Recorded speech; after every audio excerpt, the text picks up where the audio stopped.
चलो good morning बच्चों। आज हम जिस टॉपिक के बारे में पढ़ने वाले हैं, पहले गुड मॉर्निंग इसलिए क्योंकि जनरली जो पहले वीडियो डालते थे वो इवनिंग में डाला करते थे, तो उस समय गुड इवनिंग बोलते थे हम। अब आज मॉर्निंग में डालने वाले हैं तो गुड मॉर्निंग, है ना।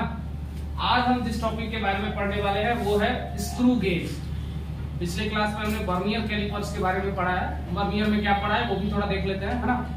वर्नियर कैलिपर्स में हमने क्या पढ़ा है,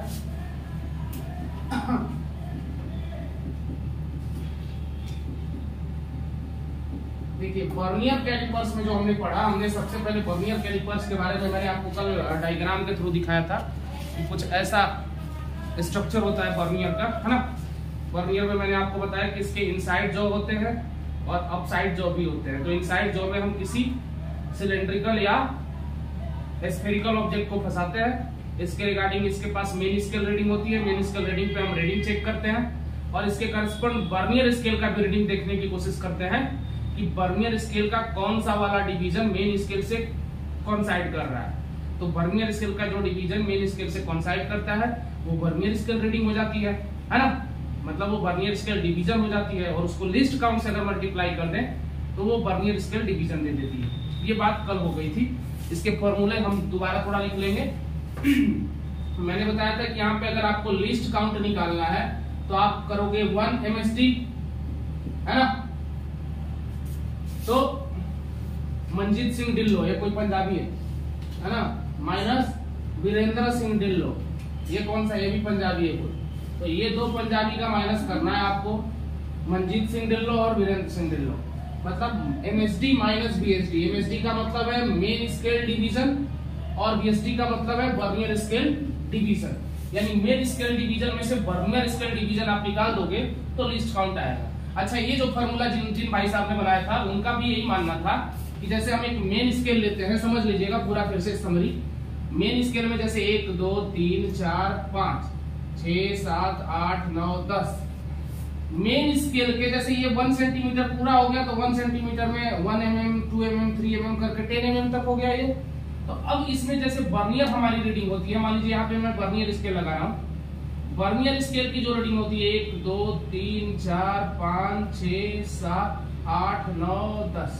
मतलब देखिए ये अगर देखा जाए तो ये इसकी रेफरेंस लाइन है, तो ये रेफरेंस लाइन के इधर इन 10 इसका वर्नियर का खत्म हो गया। मतलब हमारा पहले ये मानना था कि मेन स्केल के 9 में ही वर्नियर के 10 आ जा रहा है, आ जा रहा है कि नहीं। तो उस समय के लोगों का यही मानना था कि जनरली वर्नियर स्केल की जो रीडिंग होती है या वर्नियर स्केल में दो कंसेक्यूटिव इनके डिवीजन के बीच में जो गैप होता है वो मेन स्केल के डिवीजन के गैप से छोटा होता है। समझ पा रहे हो? मैंने बोला कि इनके दो डिवीजन के बीच में जो गैप होता है वो मेन स्केल के डिवीजन के गैप से छोटा होता है। तो हमारे पहले के जो विद्वान थे उनको यही लगा कि हमेशा चलेगा, लेकिन हमेशा ही नहीं चलता है। तो स्टैंडर्ड फॉर्म है। स्टैंडर्ड फॉर्म के अकॉर्डिंग मैंने बोला था कि 9 main scale division is equal to 10 vernier scale division. मतलब इससे ये भी आइडिया लग रहा है कि वर्नियर वाला जो डिवीजन है वो छोटा है as compare to main scale division. बोलो, तभी ना इसके 10 में इसका इसके 9 में ही इसका पूरा 10 आ गया, है ना। अब मान लीजिए जैसे किसी के घर में मतलब पलंग था, 3-4 पलंग था, वो पहले रह रहा था मान के चलिए अपने घर में। अब किसी कारण बस बेचारे के घर में गरीबी आई, उसका यार हमको यहाँ दर्द हो रहा है, ऐसा तो नहीं यहाँ का पानी ऐसा दिखा रहा है ना। हम सुने कि यहाँ का पानी पीने से पथरी हो जाता है, तब से हम पानी पीना बंद कर दिए, है ऐसा नहीं है ना यार,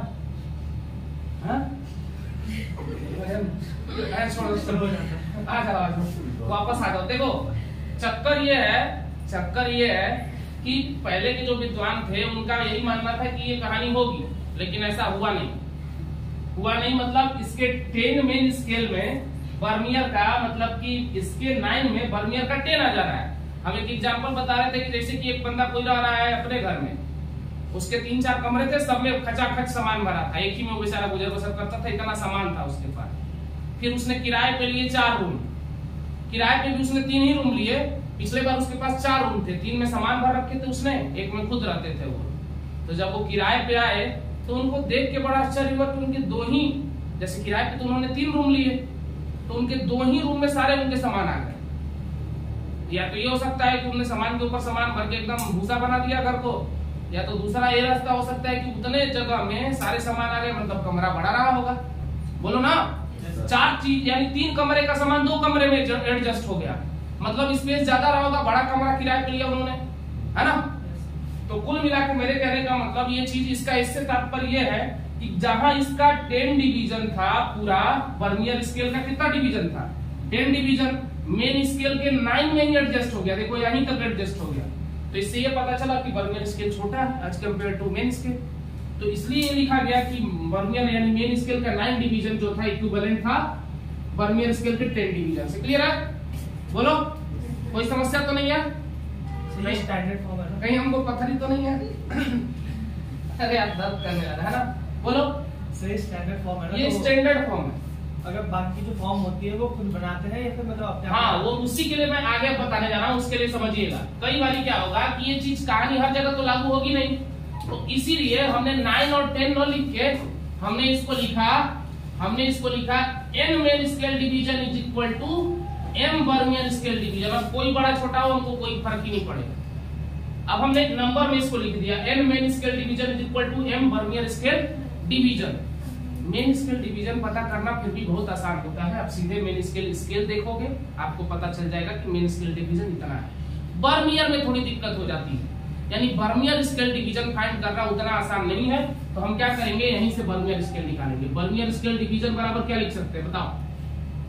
यहां से क्या लिख सकते हैं, n/m मेन स्केल डिवीजन लिख सकते हैं कि नहीं बताओ? Main scale division, very good. अरे यार चलो, तो मेन स्केल डिवीजन को यहां लिखो, वर्नियर स्केल डिवीजन के जगह पे ये लिख दो n/m मेन स्केल डिवीजन। अब मेन स्केल डिवीजन का डिफरेंस ले लो, मिल जाएगा 1 - n/m। बोलो भैया, ये क्या है? ये है मेन स्केल डिवीजन का, मतलब कि कुल मिला के ये वर्नियर स्केल का लिस्ट काउंट यहां से निकल जाएगा मेन स्केल के टर्म में, मेन स्केल डिवीजन के टर्म में। वर्नियर स्केल डिवीजन का ये रिलेशन दिया रहेगा, जैसे दे दिया कि 14 main scale division is equivalent है, 14 मेन स्केल डिवीजन इक्विवेलेंट है 12 वर्नियर स्केल डिवीजन की।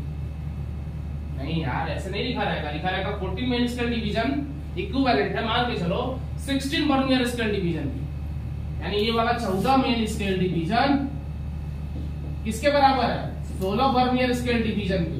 तो वर्नियर स्केल डिवीजन यहां से निकालोगे तो कितना निकल जाएगा बताओ? 14/16 मेन स्केल डिवीजन निकल जाएगा।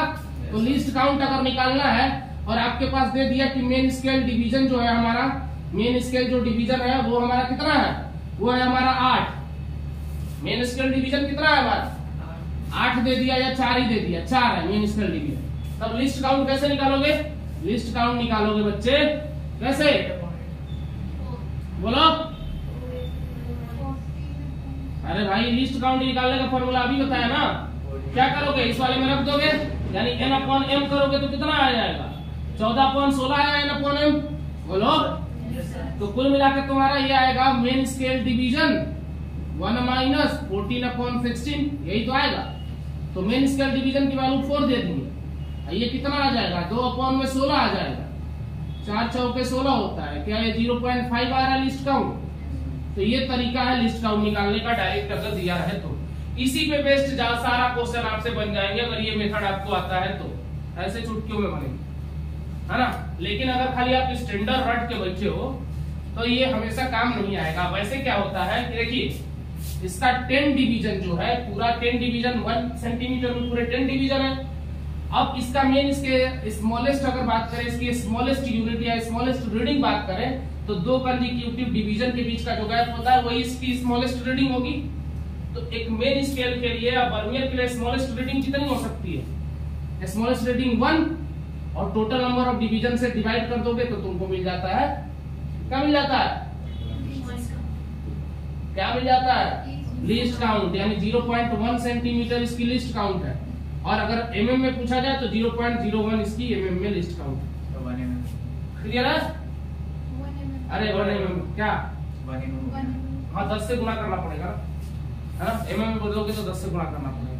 लेकिन वैसे नहीं होता है, इसकी 0.01 होनी चाहिए, क्योंकि इसके 10 में अगर देखा जाए एमएम में बदलोगे तो इसका 10 सेंटीमीटर तो 100 सेंटीमीटर एमएम में हो जाएगा ना। अगर एमएम में बदलोगे तो कितना आएगा, एमएम में बदलोगे तो 0.01 होना चाहिए। ऐसे सोचो ना यार, छोड़ दो, हम मान लो ये रीडिंग एमएम में लेके चल रहे हैं, तो 1/10 करेंगे तो 0.1 एमएम आएगा कि नहीं, बस इतना बताओ। तो बस इतना क्या सोच रहे हो, सेंटीमीटर में दिया रहेगा तो सेंटी में लेना, मीटर एमएम में दिया रहेगा तो एमएम में ले लेना। क्लियर है?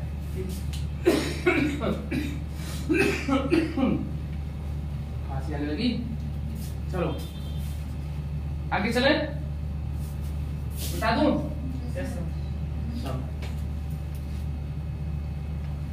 ये था पूरा वर्नियर की कहानी। अब इसकी रीडिंग की फॉर्मूला भी देख लो। रीडिंग बराबर क्या होता है, ये वाला नहीं चल रहा। देखो, अगर आपको रीडिंग निकालनी है, तो रीडिंग बराबर होता है, रीडिंग का दो पार्ट होता है, एक मेन स्केल रीडिंग, दूसरा होता है वर्नियर स्केल रीडिंग, है ना। तो मेन स्केल रीडिंग आपको मैंने बोला था कि एज इट इज आपको देख के पता चल जाएगा। जैसे आपने इसके जॉ के बीच में कुछ फंसा दिया, मतलब कोई सिलेंड्रिकल या स्फेरिकल। अच्छा, मैं क्यों बोल रहा हूँ खाली सिलेंड्रिकल और स्फेरिकल ऑब्जेक्ट, जनरली इसी का हमको पूछा जाता है, बोर्ड वाले भी यही पूछते हैं और एग्जाम में भी जनरली इसी तरह का आ जाता है। लेकिन खाली इसके लिए नहीं होता है। पहला यूज मैंने आपको बताया था इसका लेंथ विड्थ हाइट,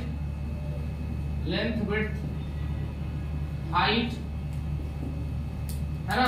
डेप्थ किसका निकालने के लिए, रेगुलर स्ट्रक्चर का, रेगुलर स्ट्रक्चर का आपको लेंथ विड्थ हाइट निकालने के लिए, जैसे क्यूब है, क्यूबॉइड है ना, कोई इस तरह का लेमिना स्ट्रक्चर हो सकता है, उसके लिए हम ये इस्तेमाल कर सकते हैं। दूसरा मैंने बताया था कि स्मॉल स्फेरिकल।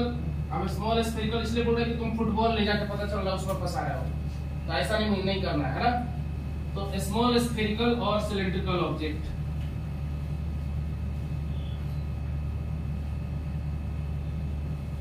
यानी कि डायामीटर ऑफ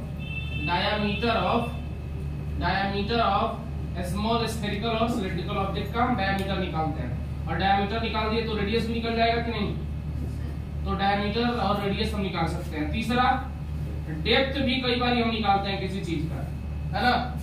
किसी होल का डेप्थ या किसी कोनिकल फ्लास्क का डेप्थ निकालते हैं, तो ये आपके सिलेबस में नहीं पढ़ना है, ये दोनों पढ़ना है ना। डेप्थ भी कई बार निकालेंगे। अच्छा, डेप्थ कैसे निकालते होंगे, अरे कोई ऐसा ऑब्जेक्ट ही फंसाते होंगे डेप्थ में, फिर निकाल के उसका मेजरमेंट ले लेते होंगे। बात क्लियर, बोलो ना, ये भी तो तरीका हो सकता है। चलो, तो रीडिंग मैंने बोला, रीडिंग के दो पार्ट है, एक है मेन स्केल रीडिंग, दूसरा है वर्नियर रीडिंग। देखो इस पे ध्यान से देखना। इसमें मैंने बोला कि इसके जॉ के बीच में जैसे ही आप फंसाओगे, आपका ये पता चल जाएगा कि मेन में, मतलब ये मेन की तरह दूर तक जा रहा है। ये लास्ट मान लो 2 से थोड़ा ज्यादा दिख रहा है कि नहीं, ये वाली रीडिंग 2 से ज्यादा दिख रही है, तो 2 से ज्यादा दिख रही है तो 2 तो मेन स्केल में कंफर्म है कि 2 जो रीडिंग है वो मेन स्केल की कंफर्म रीडिंग हो जाएगी। ये तो क्लियर है। अब बात उठती है कि मेन स्केल रीडिंग मान लो 2 आ गई। अब वर्नियर स्केल रीडिंग के 2 पार्ट होते हैं, एक तो वर्नियर स्केल का डिवीजन। इसमें देखो, अब इसको 2 पार्ट में बांटते हैं। एक होता है coinciding division into least count.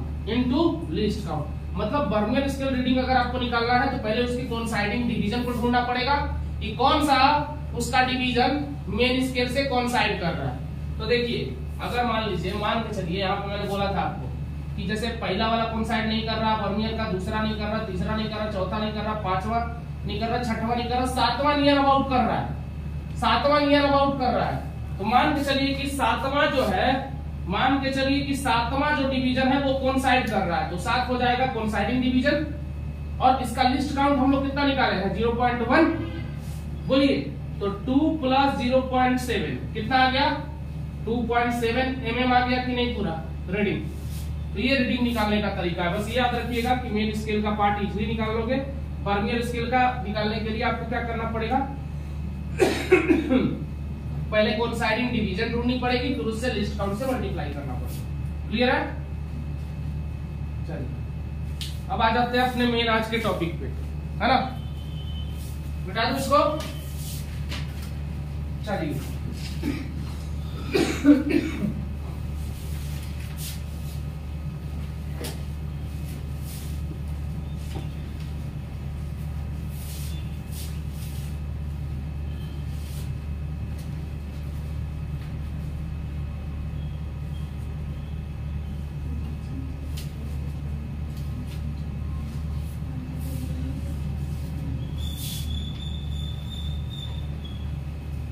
क्या हो गया भाई?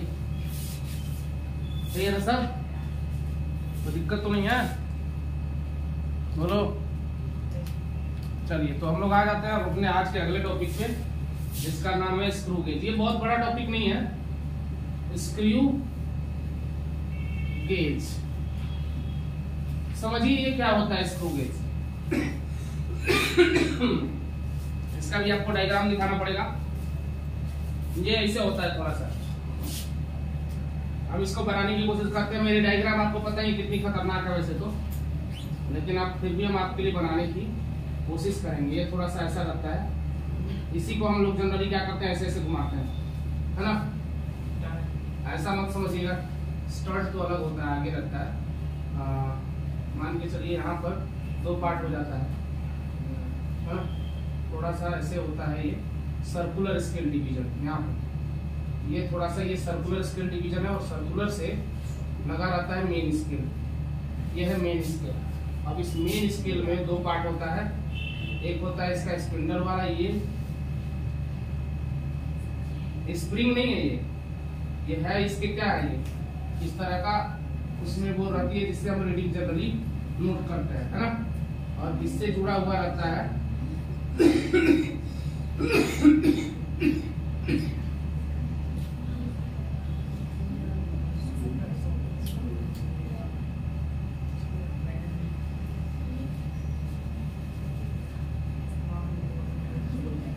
चलिए अब आपको बताने की कोशिश कर रहे हैं कि क्या क्या चीजें इसमें होती है ना?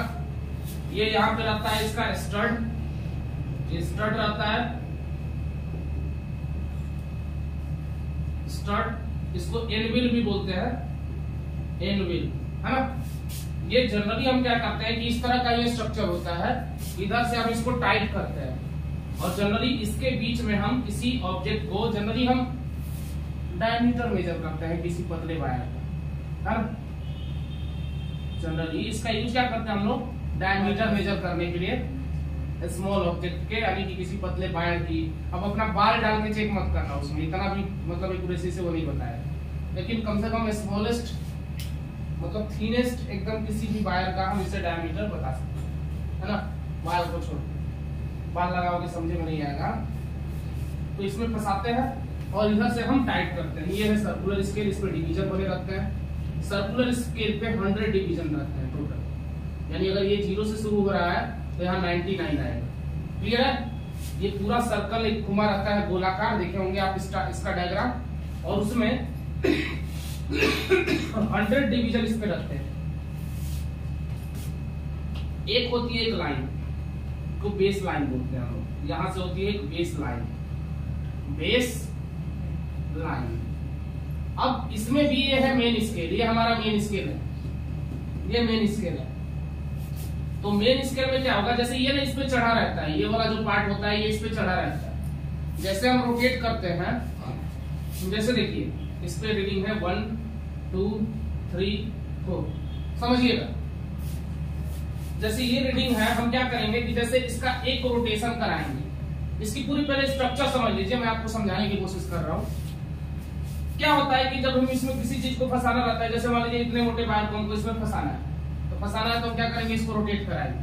तो इसके पूरा 1 कंप्लीट रोटेशन में, इसके 1 कंप्लीट रोटेशन में क्या करेगा, आपने एक टर्म पढ़ा होगा, अगर 12th में थोड़ा बहुत अगर पढ़ा होगा, क्योंकि आप लोग ड्रॉपर है इसलिए मैं बोल रहा हूँ, तो 12th में आपने ये पढ़ा होगा कि जनरली एक हेलिकल पाथ आपने पढ़ा होगा कि जब मैग्नेटिक फील्ड में कोई पार्टिकल मैग्नेटिक फील्ड से थीटा एंगल पे जब क्या करता है, मोशन करता है, ये देखिए मैग्नेटिक फील्ड है, इससे थीटा एंगल पर v वेलोसिटी से कोई पार्टिकल अगर मोशन करता है तो इसका 2 कंपोनेंट होता है, v cos थीटा और इधर वाला होता है v sin theta.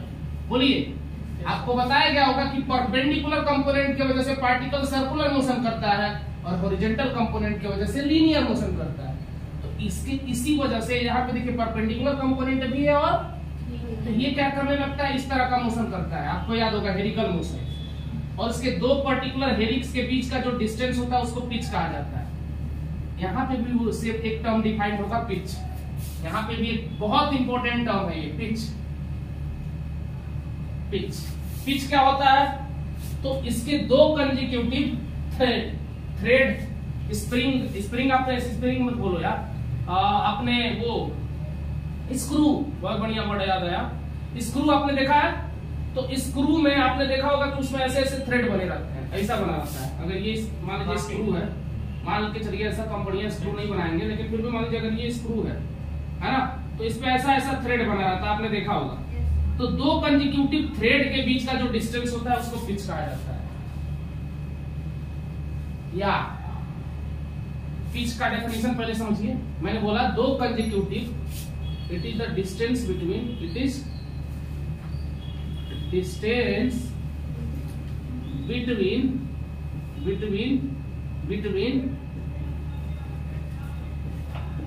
two consecutive क्या थ्रेड्स, यानी दो कंसेक्यूटिव थ्रेड के बीच में, दो कंसेक्यूटिव थ्रेड के बीच का जो डिस्टेंस होता है ना, ऐसा कुछ रहता है। अगर ये स्क्रू, तो स्क्रू में आपने देखा होगा कुछ इस तरह का, है ना, ऐसा देखा होगा। तो ये दो कंसेक्यूटिव जो थ्रेड होता है उसके बीच का जो डिस्टेंस होता है, यहाँ पे देखिए, यहाँ पे इसमें भी उसी तरह का थ्रेड बना होता है। आप एक कंप्लीट रोटेशन करोगे ना, तो ये एक थ्रेड आगे जाएगा। जब मान लो हम टाइट कर रहे हो, तो अगर हम उसको ढीला कर रहे हो, तो एक कंप्लीट रोटेशन में वो एक थ्रेड पीछे आएगा। समझ रहे हो? यानी मेन स्केल का भी एक रीडिंग जो होता है ना, सर्कुलर स्केल के एक कंप्लीट रोटेशन पे वो एक थ्रेड पीछे आता है। मैं क्या कहना चाह रहा हूं, इस पे समझाता हूं। आज पेन की जगह पे यही लगाएं, तो पास पेन नहीं है ना, गरीब टीचर है। ये मान लो हमारा वही है जिसको हम आपकी बात बताने जा रहे हैं। इसको मान लो हम खोल लेते हैं ना, हमने इसको पूरा एक रोटेशन कराया और ये अंदर चला गया। मतलब ये एक थ्रेड, एक कंप्लीट रोटेशन, एक सर्कल का पूरा कंप्लीट रोटेशन कराया तो ये एक थ्रेड अंदर गया, या एक कंप्लीट रोटेशन कराया तो ये एक थ्रेड बाहर आया। समझ पा रहे हो? और इस सर्कुलर स्केल पे टोटल डिवीजन कितने बने हैं? 100। कितने? 100। समझिएगा इस बात को। हमने बोला कि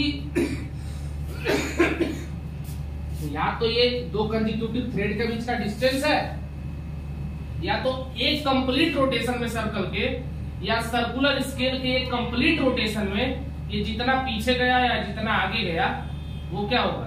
पिच होगा। एक ही बात है दोनों।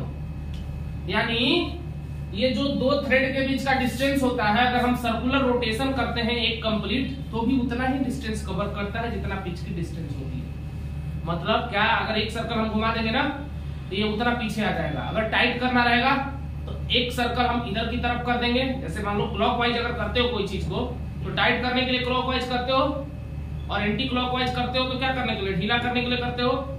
तो एक क्लॉकवाइज आपने एक कंप्लीट रोटेशन अगर क्लॉकवाइज कर दिया, तो एक थ्रेड वो आगे की तरफ बढ़ जाएगा। वही अगर एक एंटी क्लॉकवाइज अगर आपने कर दिया, तो वो एक थ्रेड पीछे आ जाएगा। बात समझ में आ रही है कि नहीं बताओ? तो वही जो थ्रेड है, दो कंसेक्यूटिव थ्रेड के बीच का जो डिस्टेंस है उतना ही कवर करेगा कि नहीं डिस्टेंस। इनिशियली मान लो पहले से 1 पे रहा हो और आपको 2 चाहिए, तो एक और पीछे करोगे कि नहीं, ताकि 2 बीच में गैप आ जाए, ताकि आप कोई चीज इजीली उसमें फंसा पाओ, इसके बीच में फंसा पाओ, है ना? बोलो, क्लियर है? तो ये डायग्राम होता है, और इसमें क्या करते हैं, इसके जॉ के, इसमें दांत के बीच में हम क्या करते हैं, कोई चीज फंसाते हैं, और इसके इस रोटेशन से हम उसको क्या करते हैं, टाइट करते हैं, है ना? एकदम क्लियर भाषा में समझ लो। हमको कोई मतलब नहीं इसका नाम क्या है, क्या नहीं है, क्या नहीं है। हमको मतलब है कि पिच क्या है। पिच वही है जो दो कंसेक्यूटिव थ्रेड के बीच का डिस्टेंस है, या और करके लिखो, it is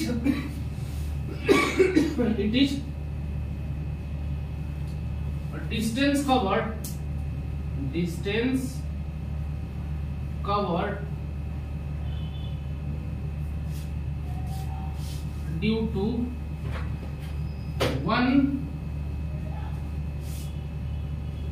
circular,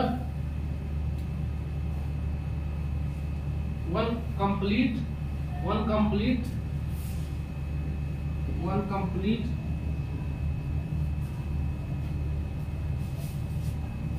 circular rotation, है ना। यानी वन कंप्लीट सर्कुलर रोटेशन में किसके, सर्कुलर स्केल, यानी सर्कुलर स्केल के वन कंप्लीट रोटेशन में जो हम डिस्टेंस कवर्ड करते हैं। अच्छा, वो क्लॉकवाइज भी हो सकता है, एंटी क्लॉकवाइज। क्लॉकवाइज जब कर रहा है तो मतलब आगे की तरफ हम ले जाना चाह रहा है, और एंटी क्लॉकवाइज करना चाह रहा है तो पीछे की तरफ हम उसको करना चाह रहे हैं। समझ में आ रहा है कि नहीं, बोलिए। अगर हम क्लॉकवाइज करना चाह रहे हैं तो ये आगे की तरफ हम भेज रहे हैं, है ना। एंटी क्लॉकवाइज करना चाह रहे हैं तो हम पीछे की तरफ भेज रहे हैं। समझ में आ रहा है ना बात। तो ये होता है पिच, ये है पिच, ये पहला पिच, ये दूसरा, ये तीसरा, ये चौथा, ये पांचवा, ऐसा ना, समझिएगा। अब हमने बता दिया आपको पिच। अब पिच पे नंबर ऑफ सर्कुलर स्केल के डिवीजन से अगर डिवाइड आप कर देंगे। अब हमने बोला कि किसी भी डिवाइस की, दुनिया के किसी भी डिवाइस की यार अगर आपको लिस्ट काउंट निकालनी है ना तो वो उसकी स्मॉलेस्ट रीडिंग होती है। क्या होती है? मैंने बोला कि दुनिया के किसी भी डिवाइस की आपको लिस्ट काउंट निकालनी है तो उसकी स्मॉलेस्ट मेजरमेंट होगी ना, वही उसकी लिस्ट काउंट होगी। तो यहाँ पे लिस्ट काउंट सिंपल, अगर आपको पिच पता चल गया तो यहाँ पे जो लिस्ट काउंट का फॉर्मूला आएगा, लिस्ट काउंट बराबर पिच, है ना, upon circular division in one rotation, upon division number of circular division in one rotation, one rotation. ये याद रखिएगा, इससे आपके धक्का-धक क्वेश्चन बनेंगे। कैसे बनेंगे? धक्का-धक, मतलब आपको बस खाली देखेंगे क्वेश्चन बनता जाएगा इस टाइप का। तो इस तरह आप लिस्ट काउंट इजीली निकाल लो। क्लियर है? बोलो। अब कहोगे सर चलो ठीक है, आपने बता दिया पिच अपॉन में number of circular division in one rotation. जितना डिवीजन वन रोटेशन में होगा वो क्या कहलाएगा? पिच कहलाएगा, ये हमने बता दिया था। और पिच से और total number of circular division से अगर हम डिवाइड कर देंगे तो क्या मिल जाएगा? हम लिस्ट काउंट मिल जाएगा। क्लियर है? बोलो। एक चीज और आप अच्छे से समझिएगा, हम यहाँ पे फिर से बताने जा रहे हैं, उसको ध्यान दीजिएगा। मैंने बोला कि दो कंसेक्यूटिव थ्रेड के बीच का जो डिस्टेंस होता है उसी को पिच कहते हैं, और एक कंप्लीट रोटेशन में भी उतना ही डिस्टेंस कवर्ड होता है पिच के बराबर। अब मैंने नंबर ऑफ सर्कुलर डिवीजन इसलिए लिख दिया है कि जितना डिवीजन एक रोटेशन में होगा, तो एक रोटेशन में तो उतना ही आता है जितना की पिच की लेंथ होती है, यानी जितना स्क्वायर होता है। समझिएगा इस बात को। तो अगर मैं कहूं, अगर आपसे, अगला लाइन सुनिएगा, ध्यान से सुनिएगा। अगर मुझे इसमें कोई चीज फंसाना है ना, हमने इधर से स्पिंडल घुमाया, मान लो मैंने 4 रोटेशन करा दिए, इसके 4 रोटेशन करा दिए। 4 रोटेशन में ऐसे समझिए, 4 रोटेशन में, है ना, 4 सर्कुलर रोटेशन हमने करा दिया। 4 रोटेशन में जो इसके पास जो डिवीजन है, जो ये कवर्ड कर रहा है, वो है करीब हमारे पास कितना? 2 या 20 डिवीजन। 4 रोटेशन में 20 डिवीजन है, तो एक रोटेशन पहले निकालेंगे कि नहीं बताओ? एक रोटेशन में कितना आएगा इसका? 20/4, यानी कि 5 डिवीजन है। बोलो। और आपको पिच का लेंथ किसी ने बता दिया, किसी ने गलती से आपको पिच का लेंथ बता दिया कि जो पिच का जो लेंथ है वो है 0.2 mm, है ना। ये है पिच का लेंथ, और आपने टोटल जो वन रोटेशन में आपने सर्कुलर डिवीजन निकाले हैं वो है 5। तो अब लिस्ट काउंट कैसे निकालो? ये है पिच, ये है पिच 2 mm, 0.2 mm। पिच कितना आ गया? 0.2 mm। और आपने जो डिवीजन निकाल दिए सर्कुलर डिवीजन, वो कितने आ गए? 5। तो लिस्ट काउंट बराबर क्या हो जाएगा? पिच अपॉन में number of division in one rotation कितना है? 5। कितना आ जाएगा बताओ? बोलो। 0.0। अरे भाई ये 1 हो गया, ये 25 हो गया, 0.04 ना, तो ये आ जाएगा तुम्हारा लिस्ट काउंट। क्लियर है? इस तरीके से आप इजीली लिस्ट काउंट निकाल पाओ, है ना। अब आगे की कहानी समझिए, इसमें भी रीडिंग निकालनी पड़ेगी, खाली लिस्ट काउंट से तो काम चलेगा नहीं, है ना। ये मैग्नेटिक और मैग्नेटिक को हटाओ, समझिए। अब समझिएगा थोड़ा सा रीडिंग के लिए। वहां पे भी जैसे बर्नियर में भी रीडिंग आप निकालते थे, तो 2 इंपॉर्टेंट फैक्टर होते थे रीडिंग के। एक होता था मेन स्केल रीडिंग, तो यहाँ पे भी होगा जो ये लीनियर पाथ पे जो रीडिंग होती है वो होती है मेन स्केल रीडिंग। जो इस वाले पाथ पे देखो, यहां से लेके इस वाले पाथ पे जो रीडिंग होती है वो होती है मेन स्केल रीडिंग। तो यहाँ होगा मेन स्केल रीडिंग। दूसरा रीडिंग इसमें होता है सर्कुलर स्केल रीडिंग। वहां पे याद करो मेन स्केल रीडिंग किसी पार्ट में नहीं बढ़ता था, वहां पे जो होता था वर्नियर स्केल बढ़ता था। तो यहाँ पे भी सर्कुलर स्केल दो पार्ट में बढ़ेगा। कौन कौन से? इसका दो पार्ट होता है, एक होता है coinciding division of circular scale with base line. देखो इनटू लीस्ट काउंट, यानी यहां पे जो सर्कुलर स्केल रीडिंग होगी वो कोइंसाइडिंग डिवीजन किसके? सर्कुलर स्केल के लीस्ट काउंट के प्रोडक्ट के बराबर होगी, और वापस से ये मेन स्केल रीडिंग का मेन स्केल रीडिंग ही रहेगा। अब इन दोनों को जोड़ने पे जो मिलेगा वो हमारा फाइनल रीडिंग मिलेगा। कैसे समझिए, इधर देखिए, जैसे आपने रोटेशन करा, मान के चलिए ये जो है स्पिंडल 4 पॉइंट पीछे आ गया, मतलब ये 3 पॉइंट हमारा ढक गया। मान लो ये 2 पॉइंट पीछे है, ये 3 यहां तक हमारा ढक गया, यहां ढक गया। तो मतलब ये 2 तो एग्जैक्ट है, तो रीडिंग हमारी मेन स्केल की एग्जैक्ट हो गई। जैसे वहां पे 2 दिखती थी सामने तो 2 हो जाता था, उसी तरह अगर ये 2 सामने दिख रही है तो 2 तो एग्जैक्ट है। लेकिन 2 से थोड़ा सा अगर ये ज्यादा दिख रहा है, 2 से अगर ये रीडिंग थोड़ा सा ज्यादा दिख रहा है, कितना ज्यादा होगा इसके लिए हमको सर्कुलर स्केल रीडिंग देखनी पड़ेगी। तो सर्कुलर स्केल रीडिंग के लिए मैंने बोला था एक बेस लाइन होती है ये, और ये बेस लाइन आपको चेक करनी पड़ेगी कि सर्कुलर स्केल के कौन से वाले डिवीजन से कोइंसाइड कर रही है। सर्कुलर स्केल की रीडिंग बेस लाइन से कौन सी वाली डिवीजन, सर्कुलर का कौन सा डिवीजन बेस लाइन से कोइंसाइड कर रहा है, ये आपको सर्कुलर रीडिंग देखने के लिए देखनी पड़ेगी। मैं फिर से बोल रहा हूं कि ये सर्कुलर स्केल रीडिंग है, ये गोलाकार वाला, तो ये सर्कुलर, ये पूरा देखो, ये सर्कुलर रीडिंग रहता है, ये पूरा घूमता है। और हमने बोला एक कंप्लीट डिवीजन में, एक पता है कितना घूमता है? 100 डिवीजन एक कंप्लीट डिवीजन में। तो देखो इसीलिए स्टैंडर्ड जो वैल्यू लिस्ट काउंट की बताई जाती है कि नंबर ऑफ डिवीजन, और एक डिवीजन में जो इसके टोटल रीडिंग कितनी होती है वो होती है 100। तो इसीलिए इसकी आती है 0.01 mm रीडिंग। ये स्टैंडर्ड वैल्यू है इसकी लिस्ट काउंट की। किसकी? स्क्रू गेज की, क्योंकि इसके 1 कंप्लीट रोटेशन में 100 डिवीजन ये घूम जाता है। कौन? Circular scale. 1 कंप्लीट रोटेशन में भाई, इस पे देखो, इस पे ये सर्कल है। अभी आंख मुंह बना रहे हो तुम लोग को नहीं समझ में आ रहा तो ये देख लो, ये सर्कल है, ये पूरा सर्कुलर है। इस पे देखो रीडिंग बना हुआ है 1 2 3 4 5 6 7 8 9 10 11 12 13 14 15 16 17 18 19 20 21 22 23 24 25 26 27 28 29 30 31 32 33 34 35 36 37 38 39 40 41 42 43 44 45 46 47 48 49 50 51 52 53 54 55 56 57 58 59 60 61 62 63 64 65 66 67 68 69 70 71 72 73 74 75 76 77 78 79 80 81 82 83 84 85 86 87 88 89 90 91 92 93 94 95 96 97 98 99 100। मतलब ये पूरे इसके 1 सर्कल में 100 डिवीजन है। हमको आज पता चल गया कि हमारी गिनती सही है, मतलब हमको गिनती भी आती है। तो 100 डिवीजन है इसमें। अब एक बार पूरा घुमा देंगे ना तो ये 100 डिवीजन घूम रहा है, और एक कंप्लीट रोटेशन में 100 डिवीजन तो घूम ही रहा है। तो मतलब 1 कंप्लीट रोटेशन में ये 100 डिवीजन घूमता है। तो 1 डिवीजन किसके इक्विवेलेंट हो जाएगा? 0.01 के। और 1 डिवीजन जिसके इक्विवेलेंट होगा वही हमारी लोवेस्ट रीडिंग होगी कि नहीं? उसी लोवेस्ट रीडिंग को तो लीस्ट काउंट कहते हैं। इतना देर से यही तो बताने की कोशिश कर रहे थे। और जितना एक डिवीजन में ये घूमता है ना, उतना एक थ्रेड आगे जाता है, एक थ्रेड आगे जाता है, और 2 कंसेक्यूटिव थ्रेड के बीच को हम पिच कहते हैं। यानी एक पिच आगे बढ़ता है, एक कंप्लीट रोटेशन में एक पिच आगे बढ़ रहा है। इतना भी आगे मत बढ़ाना कि वो क्या बोलते हैं, स्टड को तोड़ के बाहर निकल जाए, है ना? क्लियर है?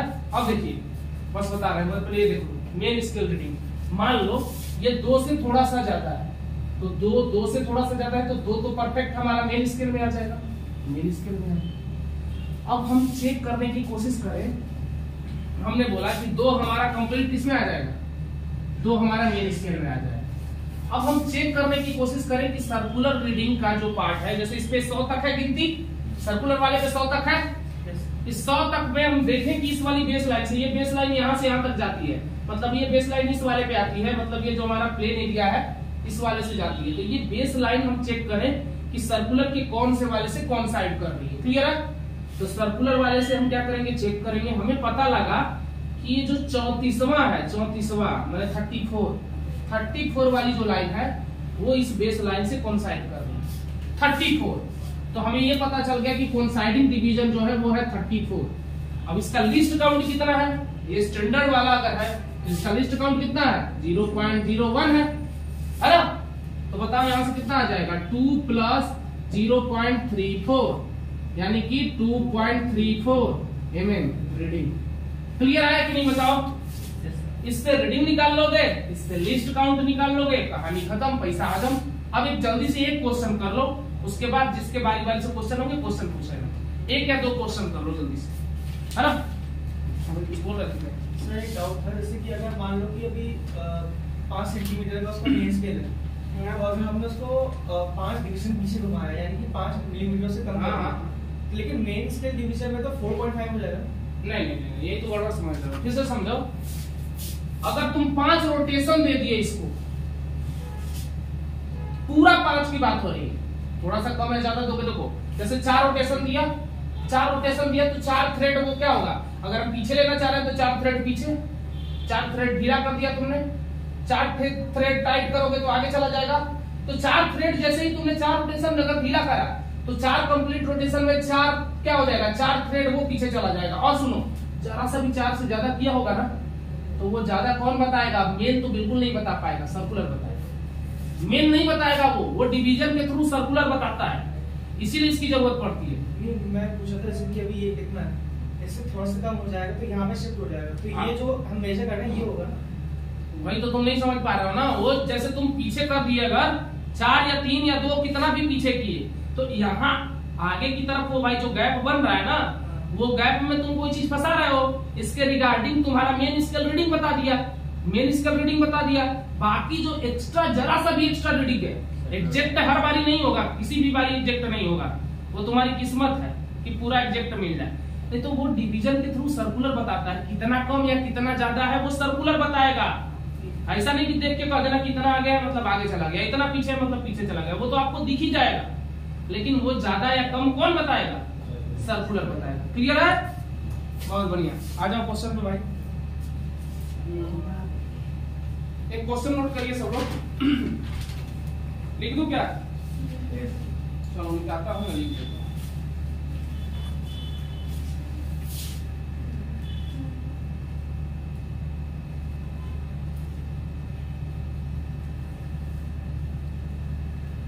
लिखो, मिटा दो इसको।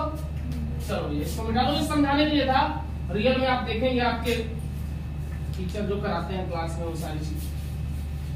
स्क्रू गेज और वर्नियर कैलिपर्स का तो 11th में जरूर कराया जाता है एक्सपेरिमेंट, आपने देखा हो, है ना।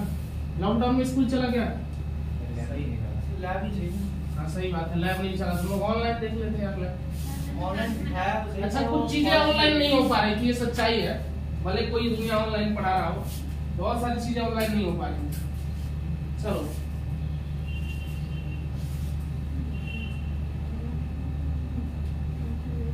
Four full turn off circular scale, 4 ये तो चल नहीं रहा, इधर कैसा 4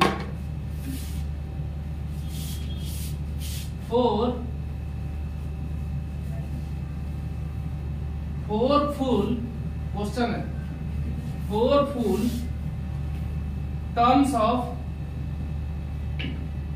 full turns of circular scale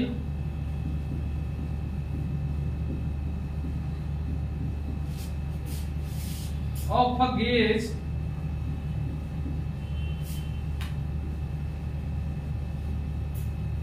gauge cover a distance of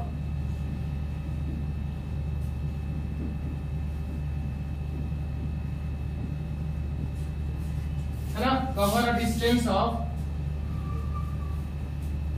1 mm, मतलब 4 फुल टर्न करने के बाद, 4 बार पूरा टर्न करने के बाद उसने जो डिस्टेंस कवर किया वो है 1 mm, है ना, on scale. the total number of divisions, the total number of division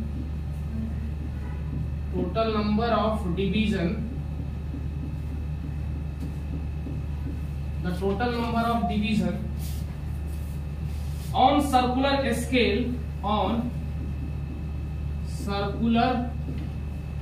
scale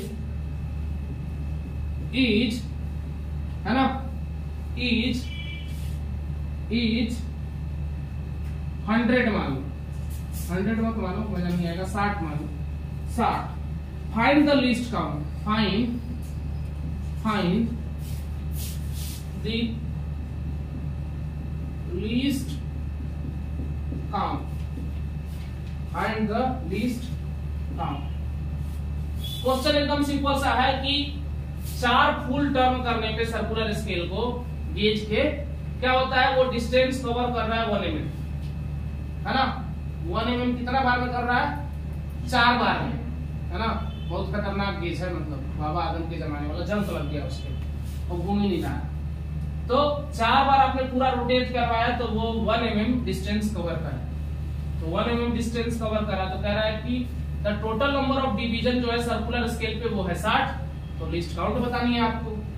चलो इसको समझते हैं कैसे करेंगे, पहले समझ लो, फिर अगली बार से दिमाग लगा. हमने बोला कि 4 फुल टर्न करा उसमें, यानी 4 रोटेशन किया. कितना करा, 4, है ना. मतलब इन 4 rotation it covers 1 mm. Pitch क्या बताया था मैंने, पिच याद है थोड़ा बहुत. पिच बताया था कि 1 कंप्लीट रोटेशन में जितना डिस्टेंस कवर करता है, तो 4 रोटेशन में 1 mm, तो 1 रोटेशन में, तो 1 रोटेशन में कितना डिस्टेंस कवर करेगा बताओ, 1/4 mm, यानी कि कितना 0.25 mm.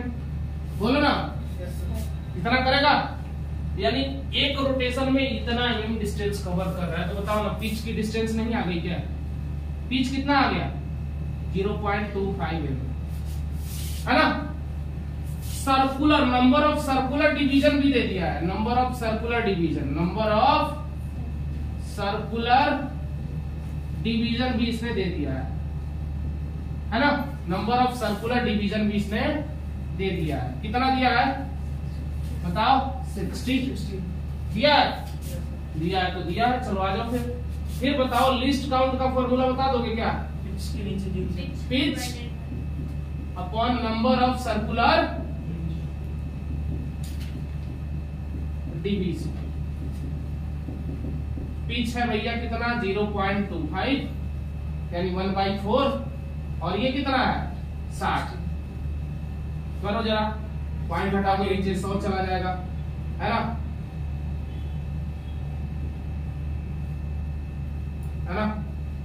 और बताओ 5 में 12 से डिवाइड करो जरा, 0.12 चौके 48,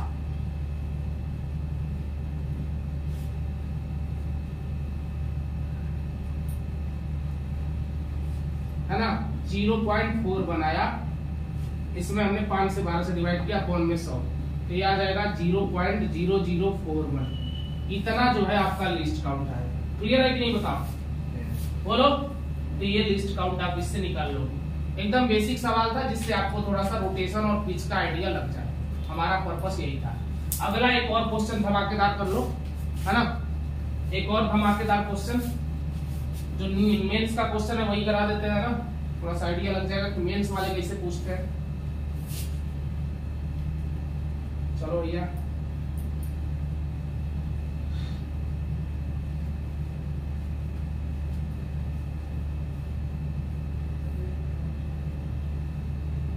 मिटा दूं,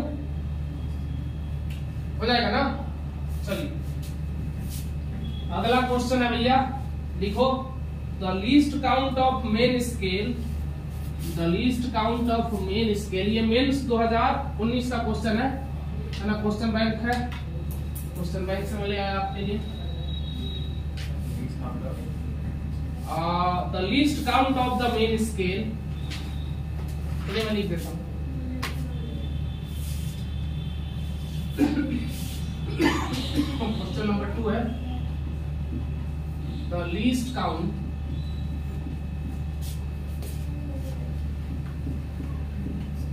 of main scale, the least count of the main scale of screw gauge,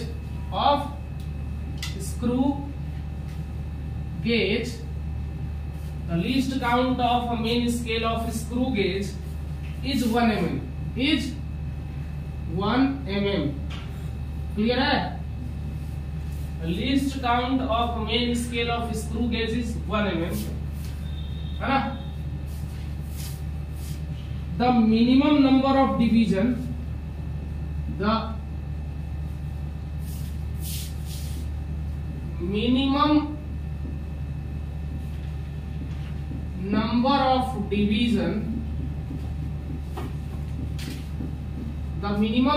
of division, on its circular scale,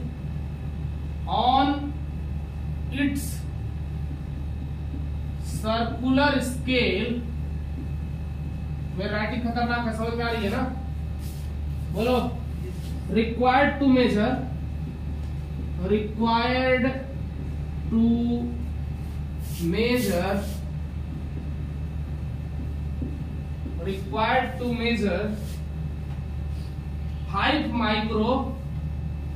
micrometer, है ना? Diameter of a wire is, diameter of wire is, है ना? क्वेश्चन ये है, और ये है मेंस 2019 का क्वेश्चन। आप क्वेश्चन बैंक में चेक कर लीजिएगा। आपके ऑप्शन रहे कुछ इस प्रकार से, पहला है 50, दूसरा ऑप्शन है आपके 200, तीसरा ऑप्शन है आपका 500, चौथा ऑप्शन है 100। आप चाहो तो रोक के अपना फटाफट 2 मिनट में कर सकते हो, है ना? क्लियर है? ले लो 2 मिनट, जल्दी करो। 200, चलो भाई, एक भाई का 200 आ गया।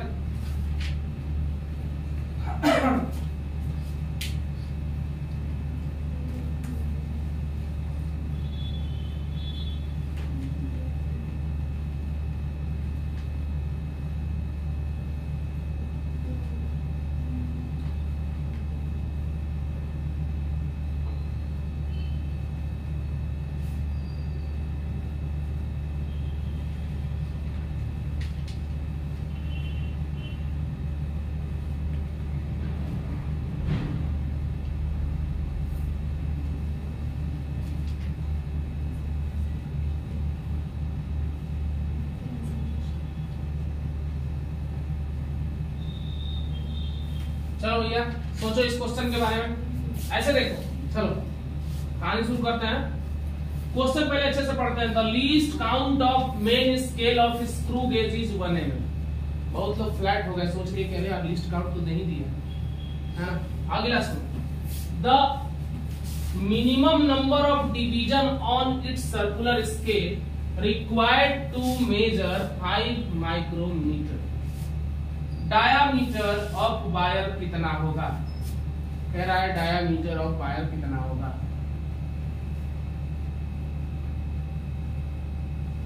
मिनिमम डिवीजन निकाला था।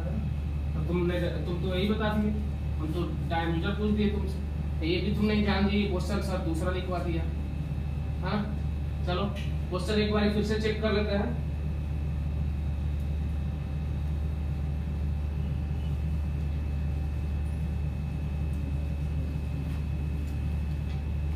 हाँ क्वेश्चन सही है। कह रहा है